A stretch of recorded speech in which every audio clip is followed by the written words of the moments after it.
Hello everybody and welcome back to Pravus Gaming and more Tekkit. Alright, so in between videos, I let our laser drill eat through another set of redstone energy cells, and what did we get for it?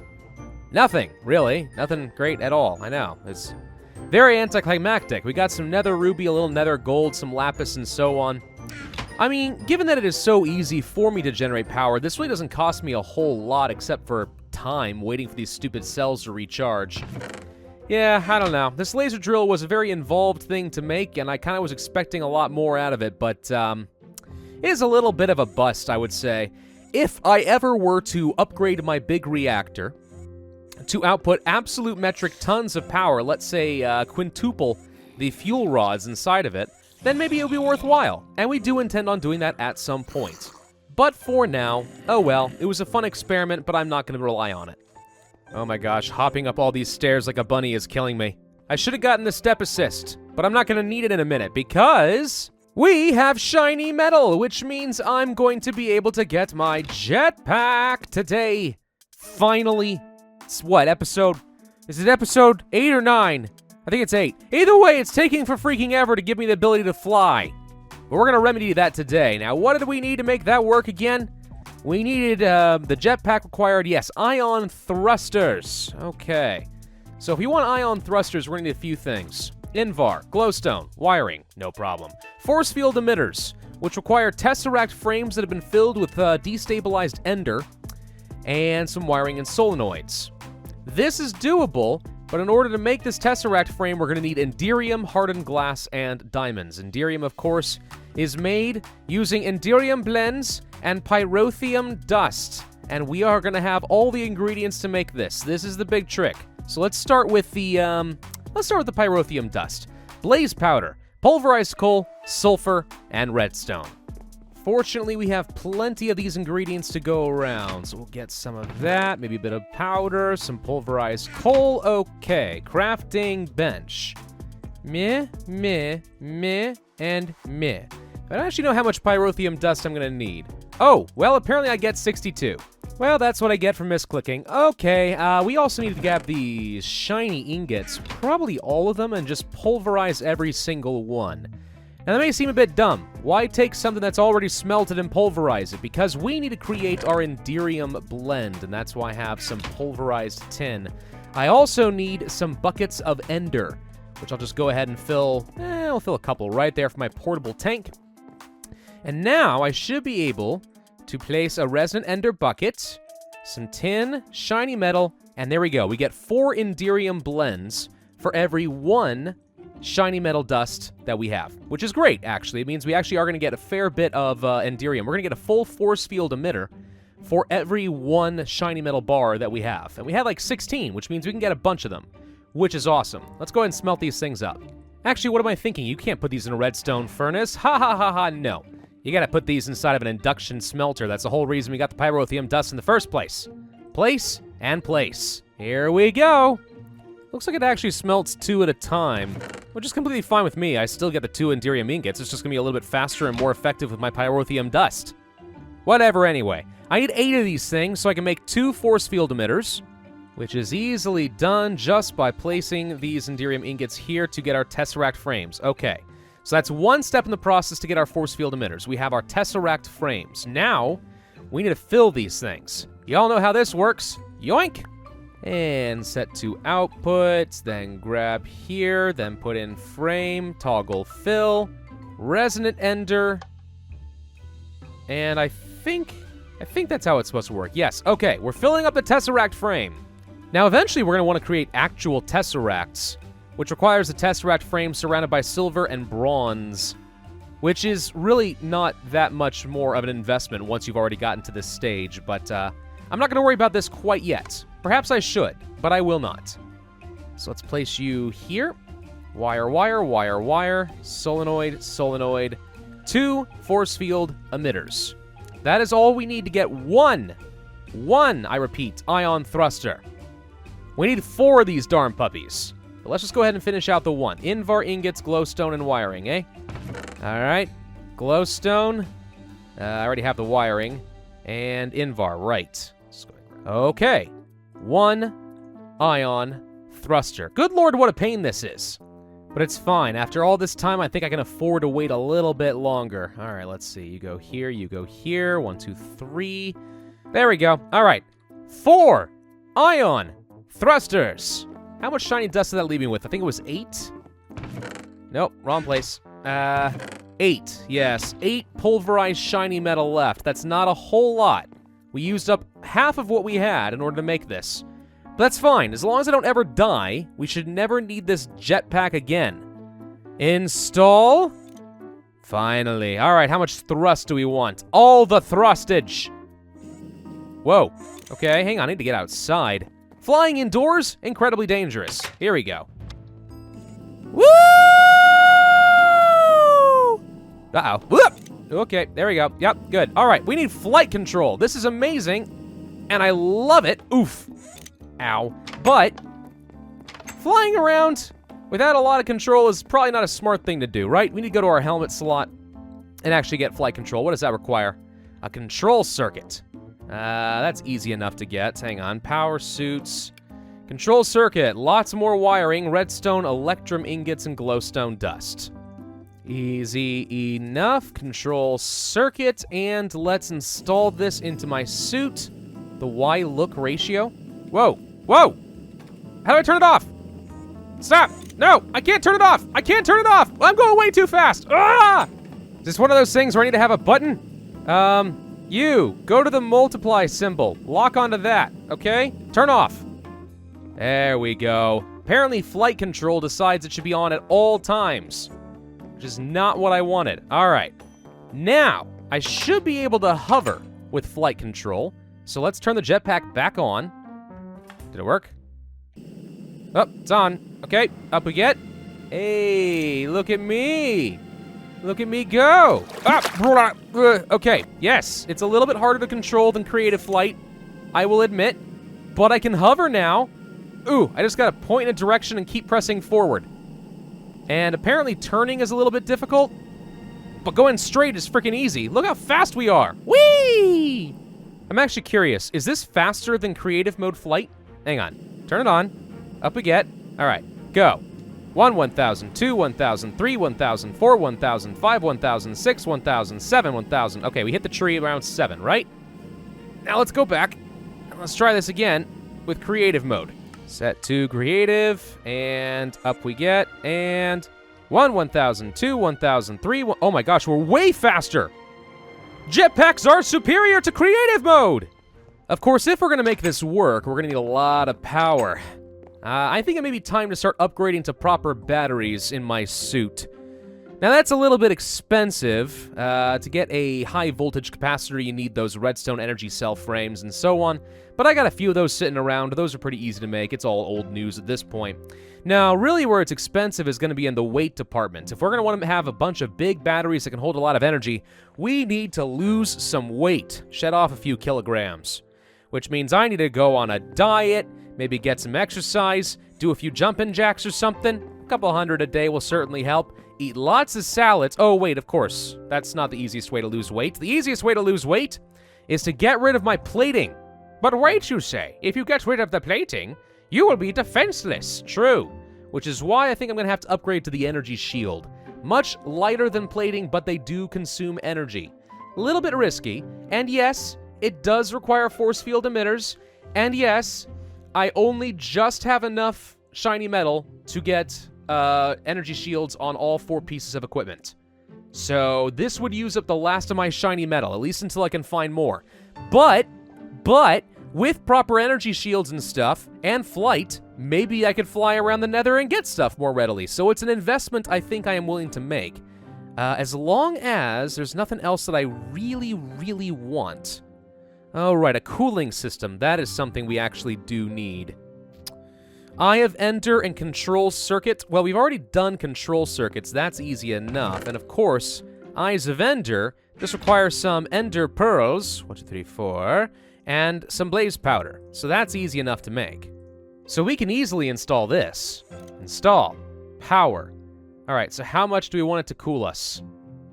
Really a lot. Like, it's gonna cost me a freaking ton of power, but we really want this stuff to cool down. I'll have to play with these numbers and find out what's more efficient later. But for now, let's see. Well, let's just try it in the house. Pew. Okay, so it cools down a little bit.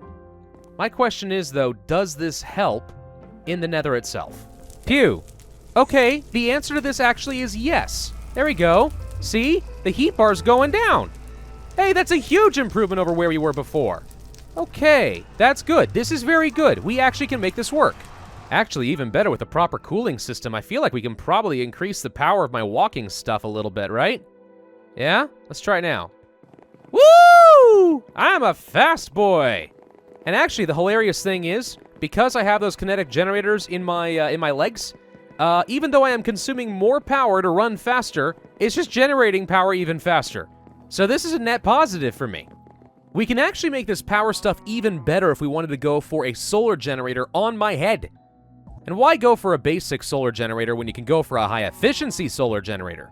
Of course, that requires some solar panels, which do come in the Power Suit mod pack, but that's easy enough to make. It just takes lapis and glass panes. I mean, sure, you could do the redstone energy conduits and a redstone transmission coil, but glass is so easy. It's way easier to do this. I don't even know why they offer this second recipe. That's nonsense. Get out of here. Lapis. Glass panes. Do-do-do-doop. Do-do-do-doop. Do-do-do-doop. I don't know why I'm singing as I make this. I don't know. It's fun. Shut up. Sue me. All right. Here we go. 1, 2, 3. Solar panels. Now, a computer chip is something new that we haven't seen before. There's 2 ways to make this. You can either use blocks of redstone with a redstone comparator, which is red torches and nether quartz and stuff, plus a diamond and gold. A little expensive, but not that bad. Or you can use a solenoid, some coils, and a multimeter. Multimeter uses an electrum gear, another coil, lead ingots, and copper ingots. No diamonds, no gold. This is the far cheaper option. It's another one of those things where it's like, why'd you even offer the other one? I mean, I'm okay if you having this option. It's just, why would I ever use it? Unless I'm, like, leaking diamonds out of my ears, which, in case you were not aware, I am not. So there we go. We have a multimeter. I just place a solenoid, and I just place, I think it's in this order? Nope, maybe not. Hang on. Nope, maybe not. Crap. What is it? Oh, the transmission coil is on the right. Oh, how is a guy to know? All right, let's go ahead and place this here and switch these around. There we go. Computer chip. So if I go to this thing, we can go to our high-efficiency solar generator, which should generate 3 times more power than a standard solar generator. Not that that matters exactly if you had no idea how much power the first one generated, but it sounds good. All right, let's see. Daytime energy generation 4.5K. You don't have any units included, so I have no idea what that means. Some heat generation, energy from night. Okay. And it does weigh 300 grams. Okay, that's actually enough, I think, to slow me down. Technically, I might have crossed over the 25 kilogram threshold, but that's fine. We are indeed going to be installing our energy shields. Let's start with something simple, though. Perhaps my helmet. I am going to salvage the diamond plating. Okay, that saves me a fair bit of weight. Now, we're going to install our energy shield. Wait. No, I have to first make my force field emitters. 1 second. Slightly important detail. Okay, install. Doesn't look like this actually weighs anything at all, so we're actually eliminating weight entirely from consideration in order to do this. Well, that's kind of nice. So I'm looking at my armor bar down here to kind of get a rough idea. This is about how much energy for damage. Oh, it doesn't even consume energy normally. It only consumes energy when you take damage. Oh, well, this is an amazing deal. Then heck yes, let's go ahead and upgrade this thing. And we'll go ahead and do it on the chest piece as well. There we go. Maxed out armor values, baby!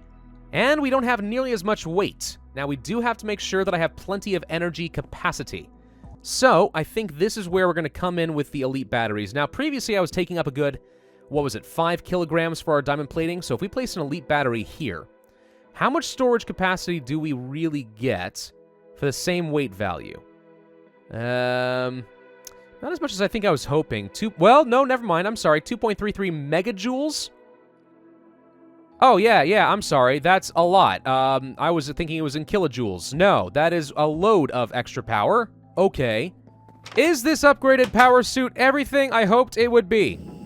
The answer is obviously yes. Look how fast I am. Woo! It is a little bit difficult to control flight. Like, okay, if I aim up a little bit and just kind of go forward, like, look, I can go really quick here. But the second, oh, tear in the world there. The second that I try going down even a little bit, it's easy to lose control. Case in point. Whoop, see, I tried to level out there, but it didn't even work. So this is going to take a little bit of getting used to, but it's so fast that I'm totally okay with it. And the funny thing is, as I just sit here, I think I'm generating more power than I'm consuming, which means I will never, ever fall. I can just stay up here forever, literally. Let's go say hi to the villagers.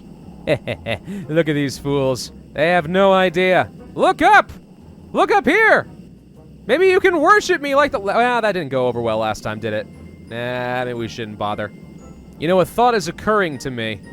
There's a village really close by. I have a load of resources that I'm not currently using. If I don't find a way to turn that into something productive and meet the needs of these villages in order to milk them for all they're worth and get paid, then what kind of a capitalist am I, really? It's just a wasted opportunity.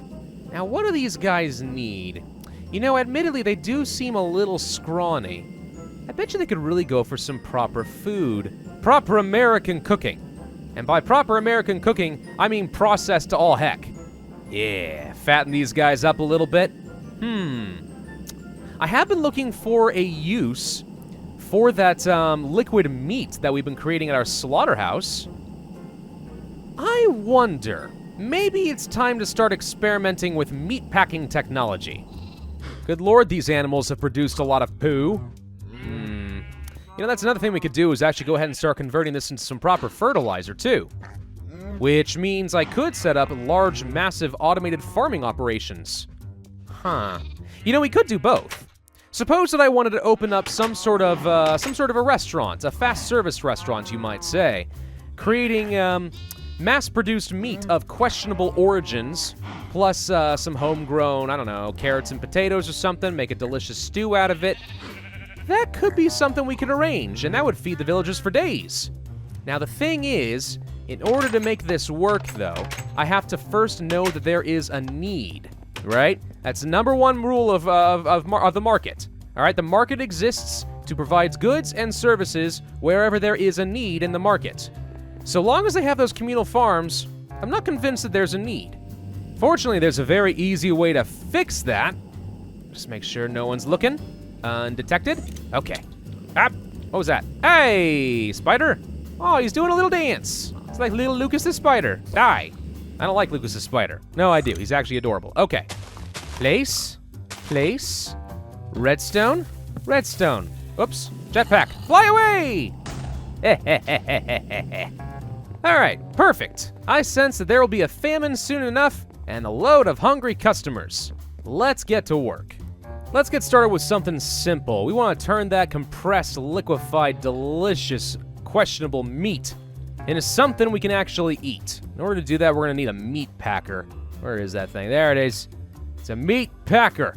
You need some plastic, machine frame, bricks, a redstone reception coil, and a flint and steel. Why a flint and steel? I have no idea. Don't question it. Just go with it. Okay, Meatpacker. Now, the way that this sucker is going to work is we're going to pipe in all of the liquid, sludgy, gross, disgusting meat, and it's going to create stuff. We're going to just go ahead and place you right up top, and then switch you to be an output. Boom. All right, drain out that meat. Blah, blah, blah. Add a bit of power like so, and we are... Was that a... Oh, okay. I saw it green, and I freaked out and thought it was a creeper, but it's not. It's just my active mob essence. Okay, is it working? It is indeed working. But what horrible thing is it creating, you might ask? Easy. Raw meat ingots. All right? You know that scene from The Fellowship of the Ring, Lord of the Rings, The Fellowship of the Ring, and Isengard is just starting up its Uruk-hai army, and they got all the molten metal in the armory, like flowing down into those like chasms where it hardens and they can like smelt it into ingots and swords and stuff. Imagine that's basically what's happening right now, but with liquid meat. Just picture that in your head. By the way, that is basically how they make the McRib. Now, of course, what happens if you smelt the raw meat ingot? It cooks itself into cooked meat ingots. All right? So just imagine this. We are raising up our animals. They give birth. We pump them full of zombie hormones. They grow up. We throw them into the slaughterhouse, which is basically like a wood chipper, and it grinds them down into liquefied, sludgy meat. Just mixed of all these different kinds. Is it more cow, pig, sheep? I don't know the proportions. And then we take that slime, we compress it down into little cube things, we bake it up, maybe lightly boil it, I don't know, and then you get your cooked meat ingots. Now, you can take the raw meat ingot, and if you place it in the crafting bench, you actually get these little raw nuggets. So, if you don't want to have a giant brick of cooked slime meat, you can actually just have some little bite-sized nugget meats and cook those up instead. Now, granted, it takes a lot more redstone furnace power, but look, there we go. It's tiny little cooked, quote-unquote, meat nuggets. We can call them Pravus nuggets or something. I don't know. I mean, it's basically the McDonald's chicken nuggets, pink slime, then breaded and fried. Same concept. First thing to do, of course, though, is to get a market sample, right? You want to start a good business, you first need to know your audience, your possible clientele, their likes, their dislikes, and so on. Do a little bit of market testing first before you invest. That's the strategy. So I'm gonna say, little nuggets from the sky.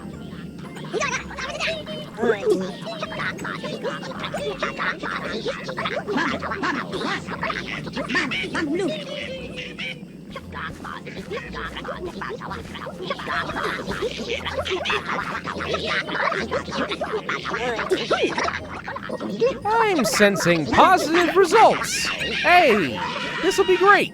And let the construction project begin of the great mighty Pravus quick service restaurant. I haven't figured out a name for it yet. We'll come back to that, though. You know, I could use a little bit of a break from constructing since it is getting dark. Let's go back home. If we are going to consider opening up our menu to, including other, let's say, somewhat healthier items like, I don't know, potatoes, carrots, bread, the sort of things that they were probably used to eating before I, blew it all up, then we want to go ahead and start getting some auto farms together. Fortunately, the Mine Factory Reloaded mod comes with a lot of useful machines, not only for the slaughtering of innocent animals, but for the cultivation of crops. For example, if I were to look up the planter, there it is. This thing's pretty useful. You plant it in the ground, you give it a little bit of power and some seeds, and it tills the earth and plants a whole load of stuff for you. Really easily. For that, we just need some plastic sheets, pistons, copper, coil, machine frame, and a flower pot, which is made using just some bricks. And then on top of the planter, we could place down a couple of other useful things, such as, well, we need the harvester for one. That requires an invar axe, some shears, gold, coil, plastic sheets, and machine frame. Again, that stuff's pretty nice. So you plant the stuff, you let it grow, it automatically harvests it. And then you send the seeds back down to the planter and it begins all over again. What else we got? The fertilizer. Using all that poo that we got from the animals. That'll work. The fertilizer requires plastic sheets, leather, glass bottles, machine frames, and silver ingots as well as the coil. But a fertilizer's not much good if you don't have something to fertilize it with, which means we need to make a composter. The composter requires a furnace, more pistons, bricks, coil, plastic sheets, and machine frame. And this thing takes the sewage that we've already collected from all of our cows and then turns it into something useful. We should probably go ahead and start with that.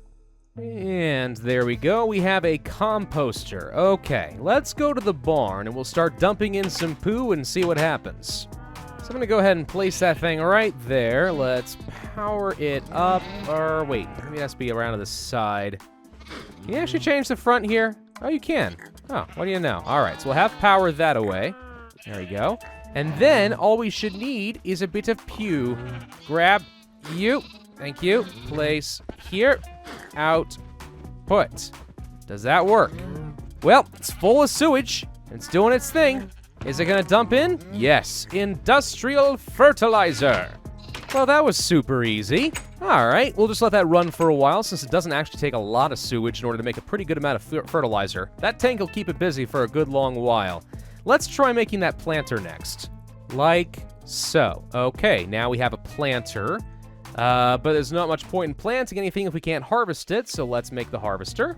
There we go, and finally the fertilizer.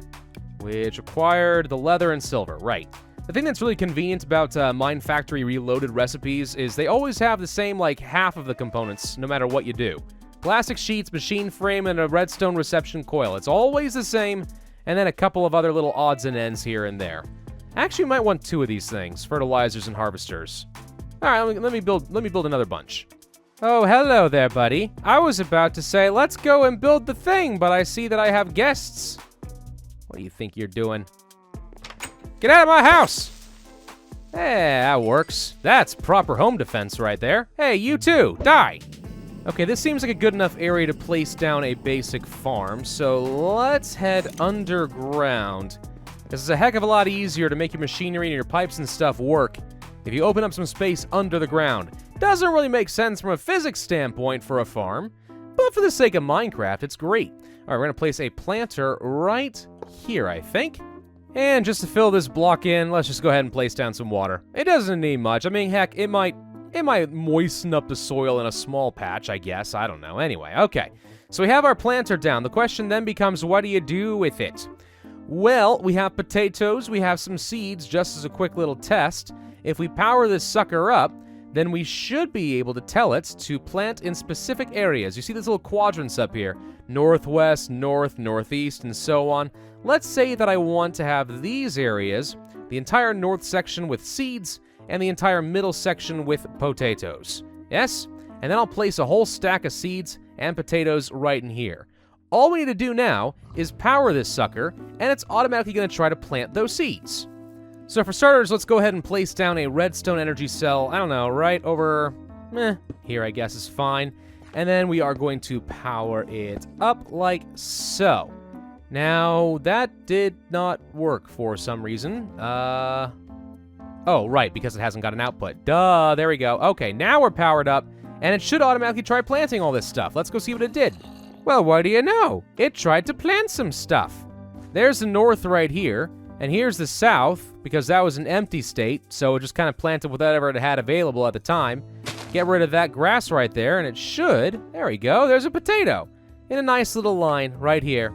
And that's it, that's how big your farm can get. No, I'm lying, of course, that's way too small to be practical. And this is where the upgrades come into play. You already saw how those can be used before, right? So if I just place down, let's say, a quartz update, or upgrade, which increases the radius by a whopping 8, then we should be able to plant a lot more. That said, I actually don't want it to continue planting wheat on one side. Let me go grab some carrots, and we'll go ahead and tell it to plant those exclusively as well. There we go, that solves that. Okay, now we're gonna place our upgrade. Quartz, go, go, go! Let's see what happens. There it is. Oh, look at it go! Look at it go! Ah, we gotta get rid of all these stupid weeds. Well, some might call them delicious flowers, but I call them weeds. There we go. Okay, get rid of the grass. Look at this thing work! It's a miracle! Alright, that was the fastest crop planting I ever did see! And it looks so nice! You got these nice rows of crops and everything, it's amazing! You know something that just occurred to me, and I feel really stupid about this, but I just realized I never did show you guys how exactly I'm getting all the poo that I'm using to make fertilizer.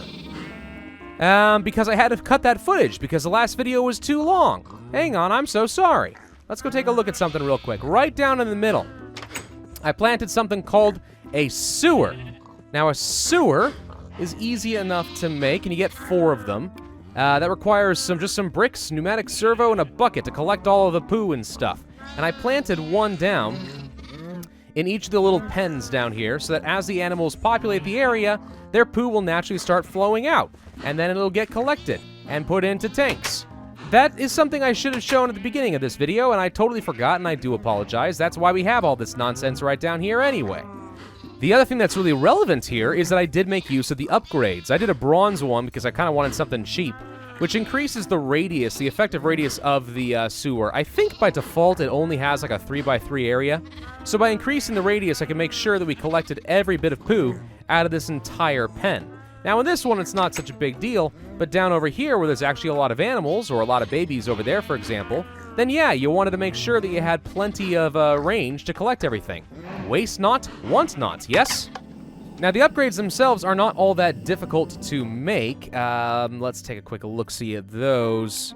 It can be a little expensive depending on how crazy you want to get, though. So the bronze one, for example, just caught some of that raw plastic, which was just like smelted down rubber, with some redstone, a gold nugget, and a bronze ingot. Okay, no big deal. The quartz ones that I'm currently using, which have a radius of 8 instead of 5, just replace the bronze with some nether quartz, which is easy enough to come by as well. It can get pretty expensive, though. You do have diamonds, platinum with shiny ingots for God knows why, emeralds, which apparently are even more valuable than platinum, which I don't believe, and then cobble. Why you would want to use cobble to decrease the radius so the machine only works on the block directly above it, I can't really say for sure, but that is an option if you want them. So when I say that I'm placing down a quartz upgrade, that's what I did. I just got some raw plastic, some redstone, gold nuggets, nether quartz, placed it down here, and ba-boom, instead of a nice little 3x3 area, we have, well, what is effectively a 17x17 area, yes?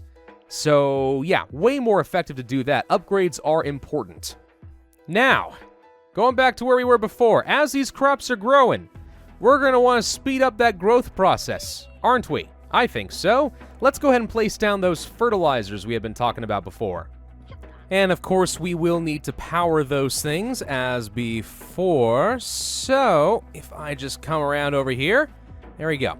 So these guys will also need to have an upgrade. I don't remember how much their range really is by default. Is it like 3x3 in front of it directly? It's something along those lines. But I think if we put down another quartz upgrade, and there's one on each side, so with one quartz upgrade each, I think, could be wrong, but I think we're going to find that this guy has a radius between the two of them large enough to cover this entire crop. All we have to do now is give it some of that fertilizer we've been making, and it should start quickly growing up the crops just like bone meal would. And this is easy enough to test out. Let's just dump in a little bit of this industrialized fertilizer. Oh, look at it all disappearing. Ooh, wait a minute. Does this thing actually reach all the way toward the back? No, not quite, but it gets pretty darn far. Wow, okay. So yeah, between the two of these, we absolutely should be able to grow every single one of my crops. Beautiful. Simply beautiful. Okay, crops are done. Now, we need to harvest. Wait, why is there a bear patch? Why is there a bear patch? Explain! Now we need to place down the harvesters. We have a lot of crops. We just need to actually make use of them. So let's plant down a harvester over here. And another one right over here. Now these guys, with their quartz upgrades, between the two of them should be able to take care of this entire field, and it'll plop out all the food and all their seeds into a nice little strong box. Of course, we don't really want a strong box. What we want to do is send stuff right back into this area to get replanted, which is why we have item ducts. Okay, I actually think this one harvester might be able to reach everything. Though I guess I'm not entirely sure. It's got the right upgrade, and I would think adding 8 onto that radius wouldn't be enough, but I don't actually remember how far the harvester can reach. Easy way to find out, though. Let's go ahead and power this sucker up and see what happens. Anything? Harvester? Oh, gosh dang it, what's the problem? Do I need to take off this stupid item duct? Is it giving you, like, a redstone signal? It's not so... Whoop! Oh, no, no, no, no, no, no, no, no! Stop it! Stop it! All right, well, it works. Switch to output, please. No? Oh, good grief. Why is it now not working? All right, let's see if this works any better. Whoop, whoop, whoop. Okay. Hey, all right. It's just gonna have to float these pipes. Not sure why the Buildcraft pipes work and the thermal expansion did not. But that should be the harvest coming through. Still, I'm not going to use those pipes. One, because I had to cheat them in, and I don't want to cheat anything in there. But also, because I don't like the way the Buildcraft is going to try to distribute the items. I liked the thermal expansion tubes. So, we're going to have to do something a little bit different. I think we're going to have to place a simple chest as a buffer and use a pneumatic servo, and that should do the job. Now, I'm going to whitelist only seeds and potatoes and carrots. I do not want the whole grain wheat to come through here, because then it's just going to clog up my planter, and it's getting all confused, like it is right now because of all that nonsense.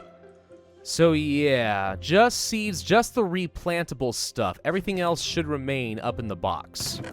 Now, at some point, our buffer is going to get filled out too much. We will have too much wheat or too many potatoes or carrots. Because obviously we're producing more than we're planting again, so we'll have to figure out what to do with all this. We also have to figure out what to do with a certain byproduct building up in our harvester called sludge. This is a disgusting liquid that we're going to have to figure out what to do with at some point. You can boil it away, but it tends to make you incredibly sick if you're anywhere near the darn thing. And I don't really feel like dealing with it at the moment, but let's just go ahead and pump this out of the system, because otherwise it's not going to do its job. There we go. A tank filling up with sludge. You know, maybe I could chuck this like a bomb at the villagers or something like that. Make them all horribly sick, like biomedical warfare. Brilliant idea. No, terrible idea. Horribly inhumane. Never mind. Well, it sounds like everything's working as intended. Hey! Oh, you little cockroaches! Get out of here! This is my farm! There, that ought to keep him out of here. Keep him off my property, off of my farm. You guys want food? You're gonna have to frickin' pay for it, because I control the means of production now. Well, that was a pretty easy construction project. Turned out okay, I think. Just need to add some furnishings in here, a bit of seating space and so on, and we'll be looking pretty good. Then I just need to find a good way to import all of that disgusting meat product that I don't want anymore, and then find a way to sell it off to the villagers. I mean, you know what the best capitalists in the world have ever done? They take the product that nobody wants anymore, and they find a way to make some money out of it, and that's exactly what I'm going to do. And even if they do resist me for a while, eventually the hunger will set in and they'll have very little choice, will they? Yes, wonderful.